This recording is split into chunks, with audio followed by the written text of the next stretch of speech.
امریکہ میں 8 نومبر کو ہونے والے وسط مدتی انتخابات کے نتائج آنا شروع ہو چکے ہیں اور سرکاری خبر رساں ادارے ایسوسیٹڈ پریس کے مطابق ریپبلکن پارٹی کو کانگریس کے ایوان زیری میں واضح سبقت حاصل ہے، جبکہ سینٹ کی سیٹس پر کانٹے کا مقابلہ جاری ہے۔ تو آئیے سب سے پہلے ہم آپ کو یہ بتاتے ہیں کہ وسط مدتی انتخابات ہوتے کیا ہیں اور ان کی کیا اہمیت ہے، اور اگر ڈیموکریٹک پارٹی ان انتخابات میں ہارتی ہے تو امریکی صدر جو بائیڈن کو اپنے اگلے 2 سالوں میں کیا مشکلات پیش آ سکتی ہیں۔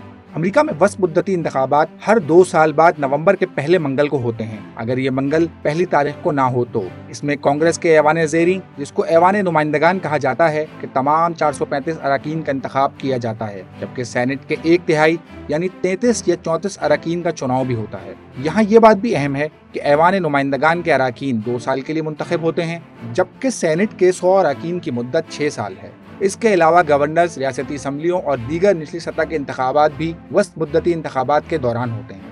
واضح رہے کہ ہر امریکی ریاست سے 2 سینیٹرز اور اس کی آبادی کے تناسب سے ایوان نمائندگان کے اراکین کا انتخاب کیا جاتا ہے۔ مثال کے طور پر کیلیفورنیا، جو امریکہ کی سب سے زیادہ آبادی والی ریاست ہے، مگر ایوان زیری میں اس کی 52 نشستیں ہیں، جبکہ وائیومنگ، جس کی آبادی سب سے کم ہے، کے پاس 1 نشست ہے۔ ان دونوں ریاستوں کی سینٹ کے اراکین کی تعداد 2 ہے۔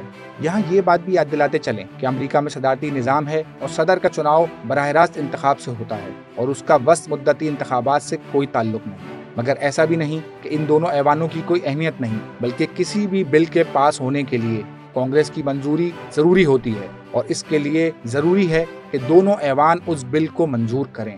اس کے علاوہ سینٹ سے صدر کی جانب سے بھیجے جانے والے کابینہ اور ججوں کے ناموں کی منظوری اور معاہدوں کی منظوری بھی لی جاتی ہے۔ ان انتخابات سے پہلے ڈیموکریٹک پارٹی کو ان دونوں ایوانوں میں معمولی بڑھتری حاصل تھی۔ اب تک کے آنے والے نتائج کے مطابق ریپبلکن پارٹی اس وقت سینٹ میں 47 نشستوں کے ساتھ سر فہرست ہے، جبکہ ڈیموکریٹک پارٹی کے پاس 46 نشستیں ہیں۔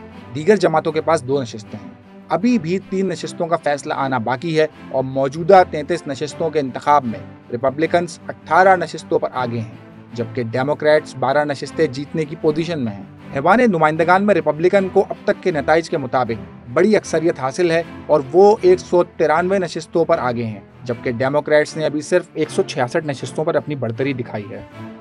جب تک مکمل نتائج نہیں آ جاتے، جن کے آنے میں کافی وقت لگ سکتا ہے، کچھ بھی کہنا قبل از وقت ہوگا۔ مگر اگر ڈیموکریٹک پارٹی یہ انتخابات ہار جاتی ہے تو امریکی صدر جو بائیڈن کے لیے کانگریس کے ذریعے اپنے ایجنڈے کو آگے بڑھانا مشکل ہوگا۔ اور یہ بات بھی اہم ہے کہ یہ نتائج سابق امریکی صدر ڈونلڈ ٹرمپ کی 2024 کی صدارتی دوڑ کی بھی راہ ہموار کر سکتے ہیں۔